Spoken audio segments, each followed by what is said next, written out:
Yes sir. तो आज हम लोग जय विकास पढ़ेंगे। जय विकास का सबसे फेमस फोटो ये है। जय विकास किसे कहते हैं, इसके कौन कौन सिद्धांत हैं। आपके एग्जाम में ज़रूर आता है कि जय विकास के ह्यूगो डी व्रीज हैं, लैमार्कवाद है, डार्विनवाद है। तो पिछले साल आया था ह्यूगो डी व्रीज ने कौन सा सिद्धांत दिया। तो इसके आगे जब हम लोग पढ़ेंगे, जैसे इसमें दिया है कि ऐसा एजुम्पशन किया गया था कि मानव की उत्पत्ति किससे हुई थी। सब लोग जानते हैं कि किससे हुई थी, पपी से। बंदर हम लोग कहते हैं कि बंदर से ही मानव आए थे। अभी बहुत लोग बंदर ही हैं।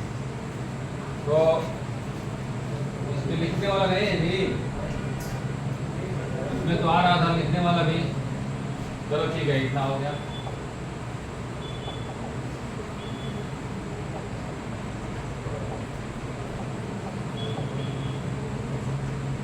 होम पेज कैसे आएगा?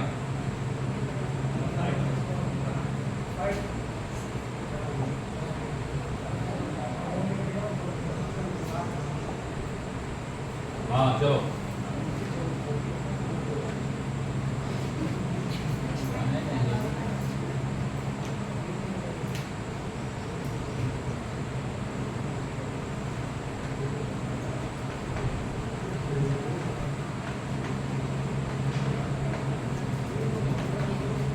इसे कहते हैं इवोल्यूशन। ठीक है, तो इवोल्यूशन में जीवों में होने वाले क्रमिक परिवर्तन, जिसमें लिखा हुआ है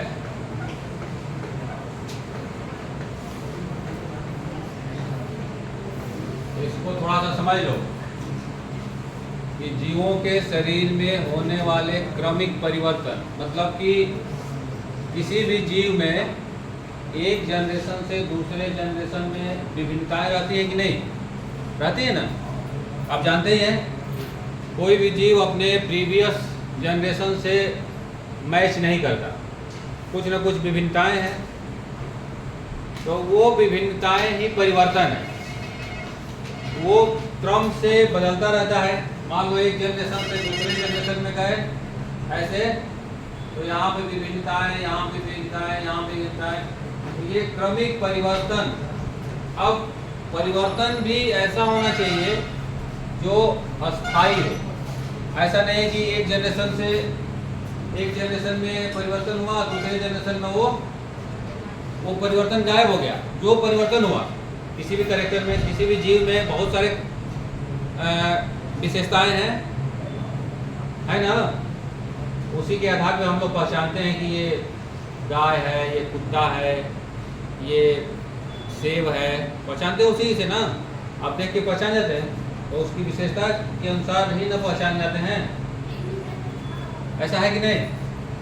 ऐसा है ना। ये बिल्ली है, बिल्ली को देख के पहचान जाते हैं, तो उसके अंदर कुछ विशेषता है, फिजिकल अपीयरेंस है, उसी के आधार पे हम लोग पहचानते हैं। ऐसा है ना। तो वो अपीयरेंस में परिवर्तन होता रहता है। सारी बिल्लियाँ, सारे कुत्ते एक जैसे नहीं है, उसमें परिवर्तन होते रहते हैं जनरेशन टू जनरेशन। अब कोई भी ऐसा परिवर्तन जो क्रमिक है और अस्थायी है, अस्थायी एक इम्पोर्टेंट इसका फैक्टर है कि मान लो परिवर्तन हो रहा है, लेकिन दूसरे जनरेशन में वो डिसअपीयर हो गया, खत्म हो गया। तब उस परिवर्तन का क्या मतलब है? कोई मतलब नहीं है। तो जीवों में क्रमिक परिवर्तन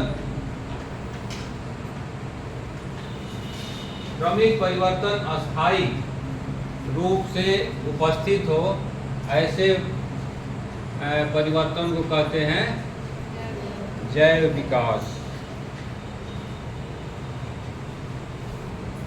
ये एक महत्वपूर्ण परिभाषा है उसकी। जीवों में होने वाले क्रमिक परिवर्तन। अब अस्थायी को ये भी कह सकते हैं कि जो अनुवांशिक हो, अनुवांशिक तो वो भी कहते हैं कि जो एक जनरेशन से दूसरे जनरेशन में ट्रांसफर हो रहा है। ट्रांसफर हो रहा है इसलिए उसे अनुवांशिक कहते हैं। अगर ट्रांसफर नहीं हो रहा है तो अनुवांशिक नहीं है। समझ रहे हो? तो क्रमिक परिवर्तन और अस्थायी को जैव विकास कहते हैं। अब ये जैव विकास का जो कंसेप्ट है, ये कई प्रकार के उसमें जैव वैज्ञानिक शामिल रहे, तब ये एक नया कंसेप्ट डेवलप हुआ। इसमें 3-4 वैज्ञानिकों का महत्वपूर्ण योगदान है। जो भी थियरी है, सिद्धांत है जो दिया गया है, वो दिए तब एक कंसेप्ट डेवलप हुआ अभी तक जो हम लोग पढ़ रहे हैं। तो कौन कौन सी ऐसी थियरी है जो जैव विकास से दी गई है, उसके बारे में जानते हैं हम लोग। चलो, ये तो हो गया जैव विकास की परिभाषा। तो जैव विकास की सिद्धांत कौन कौन से हैं? जैव विकास के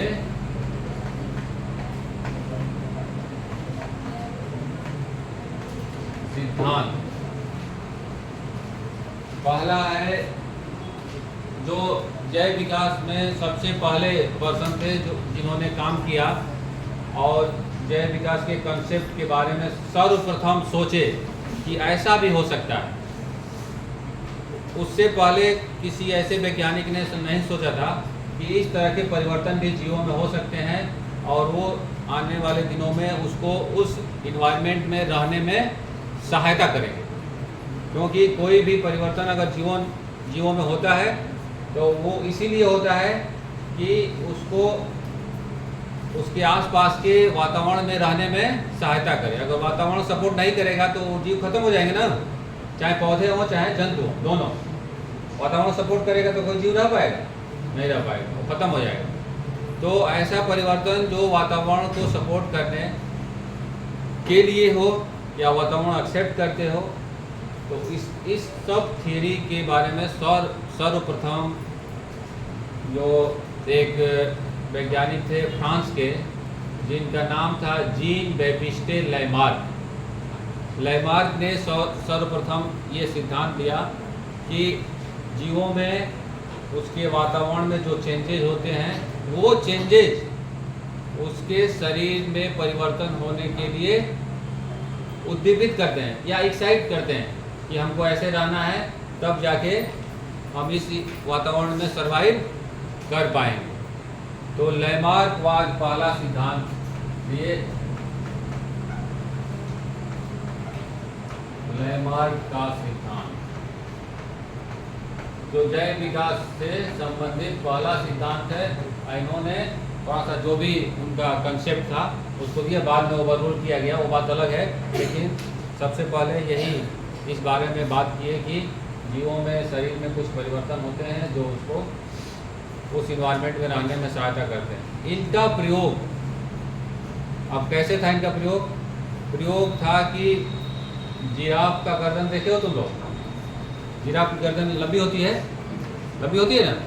तो उन्होंने बताया कि पहले जिराफ की गर्दन लंबी नहीं थी, वो छोटी थी। लेकिन जिराफ कहाँ रहता है? रेगिस्तान में, जहाँ पौधे छोटे बड़े बड़े हों, ज़मीन पे पौधे ना हों, तो या जहाँ पे भी रहता हो तो बड़े बड़े पौधे थे। तो वो छोटी गर्दन की वजह से बड़े पौधे या अपने भोजन का प्राप्त करना है वो प्राप्त नहीं कर पाता। तो धीरे धीरे गर्दन को ऊपर करते करते वो धीरे धीरे उसकी गर्दन लंबी होती गई। ये सिद्धांत इनका दिया गया पहली बार। जबकि बाद में बहुत सारे साइंटिस्ट ये कहे कि अंगों के उपयोग और अनुप्रयोग से किसी भी जीव में परिवर्तन होता है तो वो कंटिन्यूअस नहीं रह पाएगा। बाद में ओवररूल हो गया, क्योंकि इस समय आप देखेंगे तो सचिन तेंदुलकर और बहुत सारे ऐसे लोग हैं जो अपने जीवन में वो बहुत महारत हासिल किए, लेकिन वो नेक्स्ट जनरेशन कहाँ ट्रांसफ़र हुआ? नहीं ना हुआ। तो लेकिन ये सर्वप्रथम जैव विकास से संबंधित सिद्धांत दिए थे, इसीलिए जब जैव विकास पढ़ना होता है तो लैमार्कवाद को भी पढ़ते हैं। तो इनका सबसे पहला प्रयोग था कि क्या था? अंगों का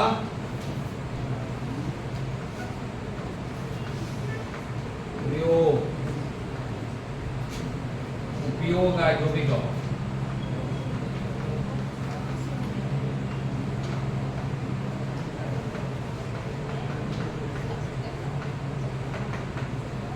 अगर ये आपका गर्दन लंबी हो गई तो लंबी करने की चेष्टा किया, जिसकी वजह से वो लंबा हो गया।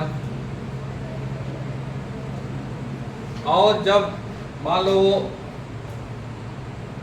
एक जनरेशन में लंबा हो गया तो वो दूसरे जनरेशन में कंटिन्यू रहेगा, तभी तो वो अस्थायी रह पाएगा। तो जो लक्षण उसका गर्दन लंबी वाली लक्षण डेवलप हुआ तो उसको कहा गया उपार्जित लक्षण। क्या कहेगा?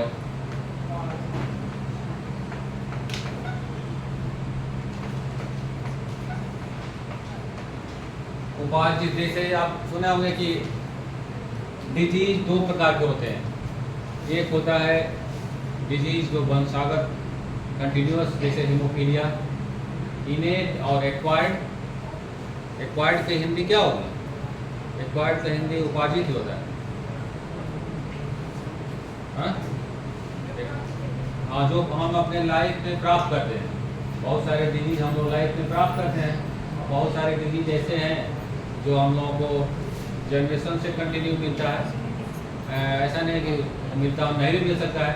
जैसे हीमोफीलिया है, बहुत सारे जेनेटिकली डिजीज हैं जो जनरेशन टू जनरेशन कंटिन्यू होते हैं। ऐसा है कि नहीं?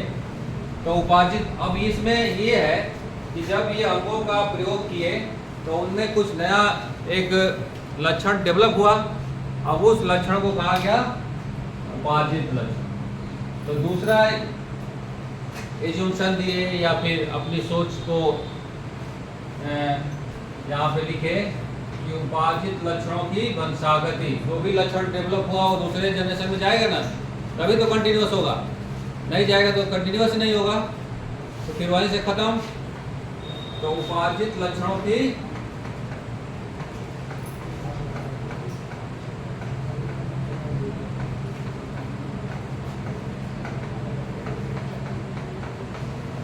और लेमार्क ने अपनी एक बुक लिखी फिलॉसफी जूलॉजी, ऐसे कुछ। क्या लिखी थी जी, किसको पता है?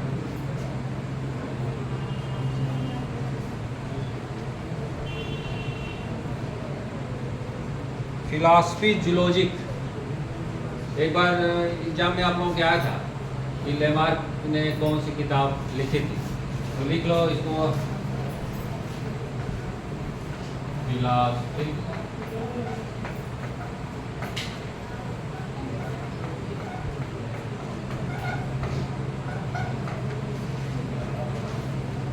इसी किताब में सब जितने भी इसके सिद्धांत हैं या जो भी ये डेवलप किए उसको स्टेबलाइज किए। तो दूसरा हो गया, एक तो हो गया लेमार्क ने कहा कि अंगों का प्रयोग और अनुप्रयोग। अब जब अनुप्रयोग और प्रयोग किए तो नया लक्षण डेवलप हुआ, और नए लक्षण से जो नया लक्षण डेवलप हुआ उसे कहते हैं उपार्जित लक्षण। और उपार्जित लक्षण की वंशागति हुई तो नया लक्षण डेवलप हो गया। वो नए,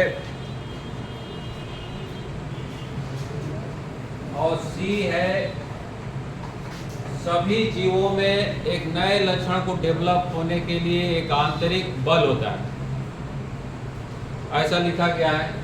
तो जीवों का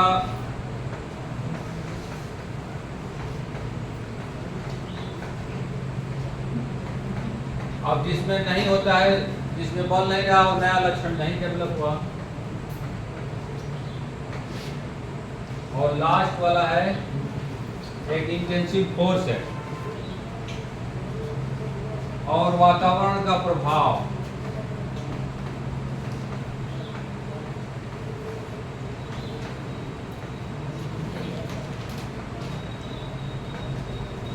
यही चार जो है लेमार्क का प्रिजम्पशन है। ये उन्होंने इन्हीं चार प्रिजम्पशन पे काम किया, और उसके बाद जो नए वैज्ञानिक आए उन्होंने इसी पे सोचा कि ऐसा हो सकता है कि नहीं, ऐसा नहीं भी हो सकता है। बहुत लोग इसको ओवररूल भी किए उसमें 2-3 वैज्ञानिकों का नाम है, जिसमें एक वाइजमैन है। वाइजमैन एक थियरी दिए जर्म प्लाज्म, और उन्होंने बताया कि मनुष्य में 2 प्रकार की सेल होती है, एक जर्म सेल और एक सोमैटिक सेल। सोमैटिक सेल से जर्म सेल का कोई कनेक्शन नहीं है, तो वो जनरेशन कंटिन्यू ही नहीं होगा। जो हम काम कर रहे हैं एक जनरेशन में, दूसरे जनरेशन में जा ही नहीं सकता। आप देखें, अपने चारों ओर देखे होंगे कि एक जनरेशन को अगर कोई अच्छा कर रहा है तो ऐसा नहीं है कि वो दूसरे जनरेशन में उसका जो दूसरा जनरेशन है वो भी अच्छा करेगा। आप देखिए कि रोनाल्डो फुटबॉलर हैं और उनके जो बेटा है वो भी फुटबॉलर बन सकता है? नहीं, संभव ही नहीं है। सचिन तेंदुलकर के बेटे संघर्ष कर रहे हैं कि हम IPL में शामिल हो जाए, शामिल हो पा रहे हैं? नहीं हो पा रहा है। और तेंदुलकर 14 साल में ही इंटरनेशनल खेल रहे थे, 14 ईयर में। तो और जब तक वो रिटायरमेंट नहीं लिए तब तक वो खेलते रहे, कोई कभी टीम से निकले ही नहीं। तो वो अपने लाइफ में गेन किए लक्षण, क्वालिटी, गुण गेन किए। अब वो नेक्स्ट जनरेशन कंटिन्यू हुआ? नहीं हुआ। तो वाइजमैन ने एक सिद्धांत दिया, जर्म प्लाज्म सिद्धांत, जिसमें उन्होंने बताया कि जीवों में 2 प्रकार की सेल होती है। एक सेल होती है सोमैटिक सेल और कायिक, और एक सेल होती है, सुन लो थोड़ा सा नहीं तो एग्जाम में आएगा और दूसरे से फिर वहाँ पूछना पड़ेगा, याद भी कर सकते हो, सबके पास एक। और आगे जब जैव विकास का सिद्धांत पढ़ोगे तो उसमें पता चले कि जीन की फ्रीक्वेंसी है परिवर्तन। अब उतना तभी पहुँचोगे, जैसे अल्फ़ाबेट जानने के लिए ABCD है ना, ABCD जानते हैं तभी तो आप पढ़ लेते हैं लेटर। उसी तरह किसी भी सब्जेक्ट का भी या टॉपिक का भी ABCD है। तो जैव विकास का ABCD अभी स्टार्ट हो रहा है। जब तक ये नहीं जानेंगे तब तक आगे आप ह्यूगो ड्यूब्रिज का आ जाएगा, तो उसमें जीन्स में परिवर्तन होते हैं, जीन्स कैसे इवोल्यूट करता है एक जनरेशन से दूसरे जनरेशन, जीन्स का नेचर है वेरिएशन, तो वो सब चीज़ें आपको समझ में ही नहीं आएगा। उसी तरह लैमार्क हैं, 2 ही साइंटिस्ट हैं जो आपको हाई स्कूल लेवल पे स्टार्ट किया जाता है। आप इससे पहले नहीं पढ़े हैं, जैव विकास हाई स्कूल से पहले पढ़े हैं? नहीं पढ़े हैं। उसी तरह अनुवांशिकी हाई स्कूल से पहले पढ़े हैं? नहीं पढ़े हैं। जो लैमार्क का है, अनुवांशिकी के पिता किसे कहा जाते हैं? अनुवांशिकी के फादर किसे कहते हैं? मेंडल। मेंडल को कहा जाते हैं, गलत हो गया, मेंडल को कहा जाते हैं। तो अनुवांशिक जो जेनेटिक्स है वो भी हाई स्कूल के बाद पढ़ाई जाती है, उससे पहले आपको समझ में ही नहीं आएगा। तो इसीलिए जैव विकास जो बताया जा रहा है तो उसको ध्यान सुनो, ABCD है। अब इसको ABCD पढ़ लोगे तो आगे कुछ समझ में आएगा, नहीं तो ऐसे हंसते रहोगे और दांत दिखाते रहोगे और दांत भी टूट जाएगा और नेक्स्ट जनरेशन जाएगा। तो ये हो गए कौन? लैमार्क। लैमार्क का जो प्रयोग है किस जानवर पे किए थे? जिराफ पे। तो ये सब बहुत फेमस एक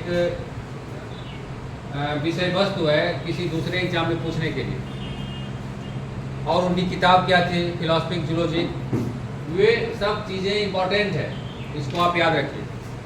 और अंगों का प्रयोग और उपार्जित लक्षणों की वंशागति, ये सब इम्पोर्टेंट एक प्रिजम्पशन है। ये कौन है? लैमार्क है क्या? आगे हम लोग देखते हैं, ये हो गया लैमार्क के बारे में। लैमार्क के बारे में आप जितना जानना है उतना पूरा हो गया। आगे देखते हैं, अब इतना जब बता दिए ना, तो जो इनको इनकी थियरी को ओवररूल करने वाले बहुत लोग आ गए। उसमें सबसे प्रमुख थे, कौन थे सबसे प्रमुख? वाइजमैन, जिन्होंने जर्म प्लाज्म थ्योरी दिया। और वाइजमैन ने कहा कि हमारे जो शरीर की कोशिकाएं हैं और जो एक जनरेशन से दूसरे जनरेशन में ट्रांसफ़र होने वाली कोशिकाएं वो दोनों अलग अलग है। और जब दोनों अलग अलग हैं तो कैरेक्टर कैसे ट्रांसफ़र होगा? तो हो ही नहीं सकता। तो जब वो थ्योरी दिए तो जैव विकास का जो सिद्धांत है लैमार्क का, ये थोड़ा सा डाउन हो गया। इनको कहें कि जो ये कहे हैं इनकी सारी बातें सही नहीं है। तब उसके बाद एक और जो वैज्ञानिक आए जिनका नाम है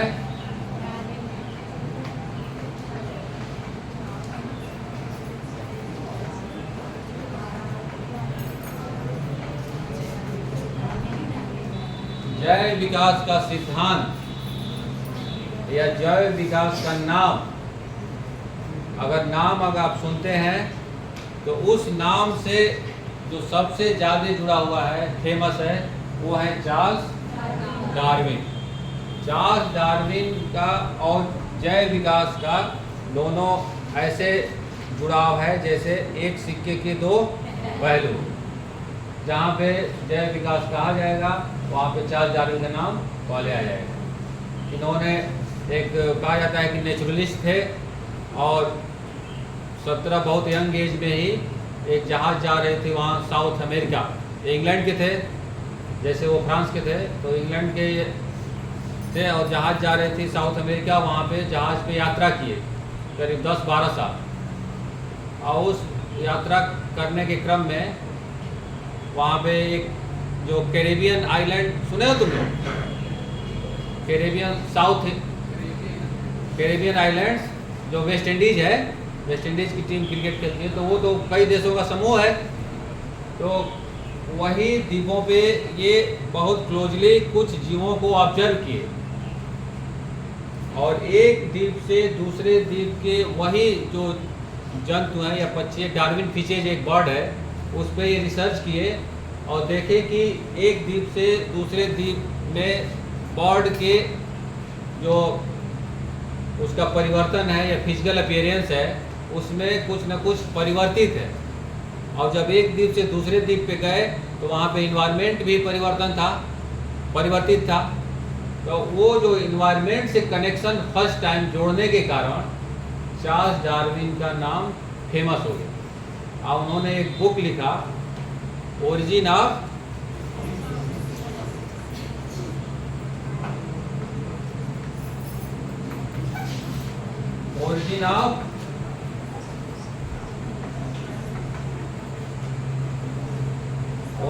स्पीसीज।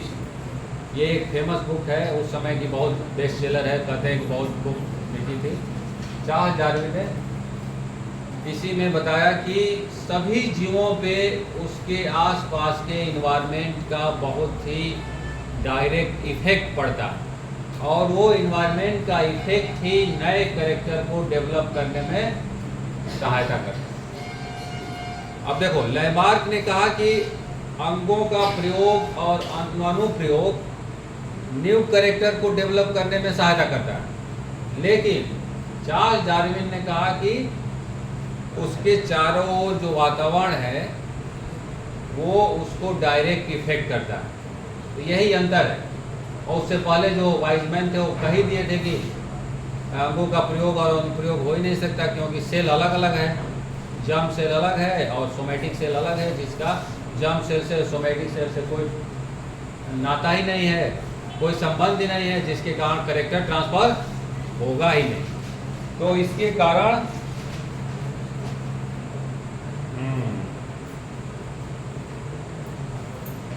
तो ओरिजिन ऑफ स्पीसीज में चार्ल्स डार्विन ने बताया कि वातावरण का प्रयोग, वातावरण का इफेक्ट सभी जीवों पे, वो चाहे पौधे हों और चाहे जंतु हों, डायरेक्ट पड़ता है।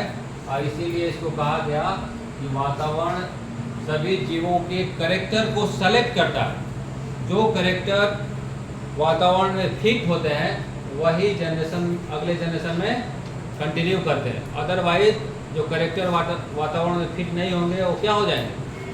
रिजेक्ट हो जाएंगे। और रिजेक्ट हो जाएंगे मतलब ख़त्म हो जाएंगे। तो वातावरण सिलेक्शन की वजह से इनके सिद्धांत को ये भी कहा गया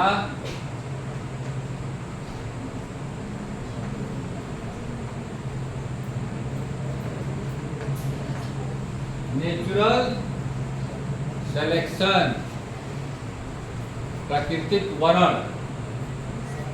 क्योंकि आपके चारों ओर सिलेक्शन गलत हो गया ना जी।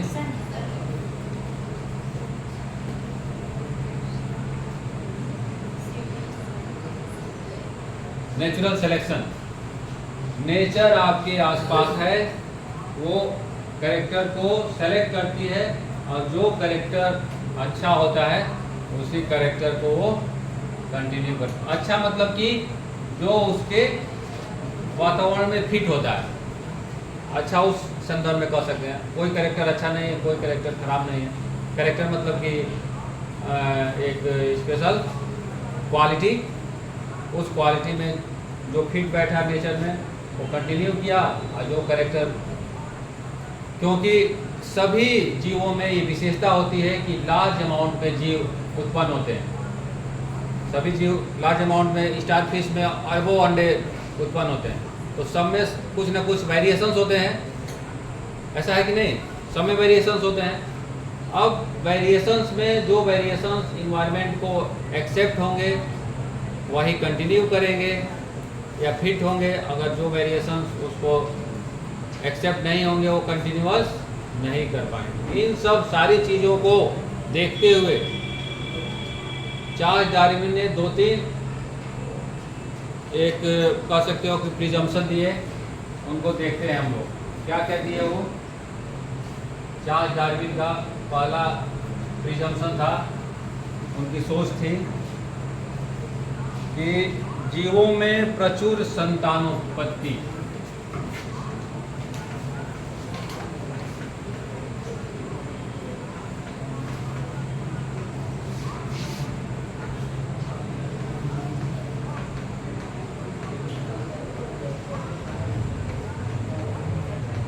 क्या लिखा गया है?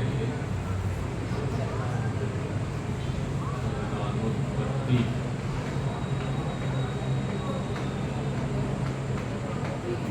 सभी जीवों में प्रचुर संतानोत्पत्ति की क्षमता होती है, और बहुत ज़्यादा से ज़्यादा। अब हम मतलब आप अपने चारों ओर देखेंगे, बहुत से ऐसे कृमि हैं, हजारों खरबों अंडे प्रोड्यूस करते हैं। खरबों मछलियाँ देखो, बहुत ज़्यादा मात्रा में मछलियाँ उत्पन्न होती हैं और उसमें कुछ ही बच जाती है, ऐसा है ना? तो सभी जीवों में इस तरह की विशेषता होती है कि लार्ज अमाउंट में वो रिप्रोड्यूस करती है। और सभी जीवों का होता है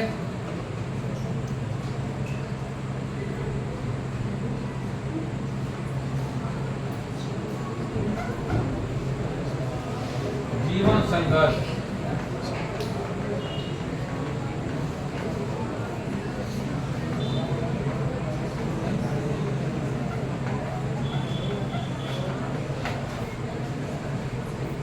जीवन संघर्ष है आपस में जीवों का, एक दूसरे को पकड़ लो, एक मछली दूसरे को खाती है। अब जो तीसरा, सर्वाइवल ऑफ फिटेस्ट, लिख लो इसको।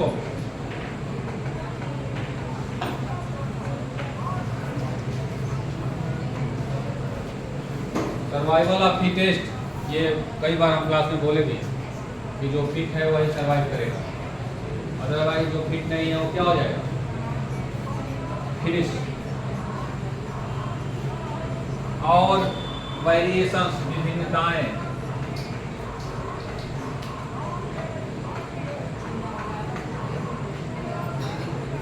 वहां भी सर्वाइवल ऑफ फिटेस्ट चल रहा है और उसकी लड़ाई चल रही है उधर बाहर, कौन फिट है कौन नहीं फिट है। नेचुरल सिलेक्शन चल रहा है, मतलब इवोल्यूशन चल रहा है ना। सभी जीवों में विभिन्नताएं प्रोड्यूस होती हैं, एक जनरेशन से दूसरे जनरेशन में वेरिएशंस आते हैं ना। अब अपने को मिलाइएगा कि हम अपने प्रीवियस जो जनरेशन है उससे कितने मैच कर रहे हैं। बहुत सारी विभिन्नताएं हैं, चेहरे विभिन्नताएं, हाथ पैर, सब सभी जीवों में विभिन्नताएं होती हैं। और नई जातियों का निर्माण, ये 5वां है ओरिजिन ऑफ।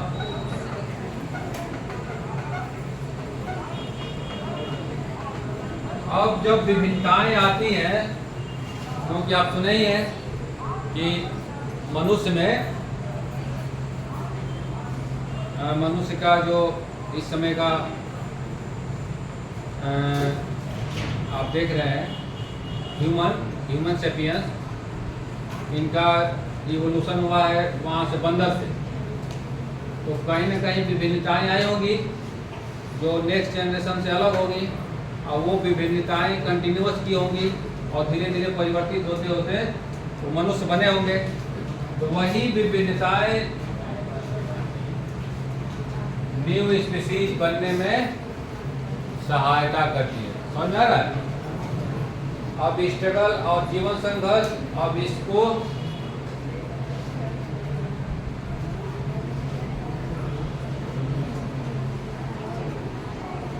चार्ल्स डार्विन को, सुनो इधर, बहुत ज्यादा हो गया, अब लास्ट चल रहा है। चार्ल्स डार्विन का जो नेचर से इफेक्ट था, प्राकृतिक वर्ण या नेचर से कनेक्शन होने के कारण, चार्ल्स डार्विन के सिद्धांत को प्राकृतिक वर्ण का भी सिद्धांत कहते हैं। नेचुरल सिलेक्शन के कारण कि नेचर अपने आसपास जीवों को सेलेक्ट करती है और सिलेक्शन करके ही दूसरे जनरेशन में कंटिन्यू करती है। तो चार्ल्स डार्विन का सिद्धांत प्राकृतिक वर्ण का भी सिद्धांत कहा जाता है। ये हो गया जैव विकास के 2 सिद्धांत। एक जो लास्ट वाला है ह्यूगो डी ब्रीज का उत्परिवर्तनवाद, म्यूटेशन, वो अगले क्लास में पढ़ा जाएगा। आज इतना ही।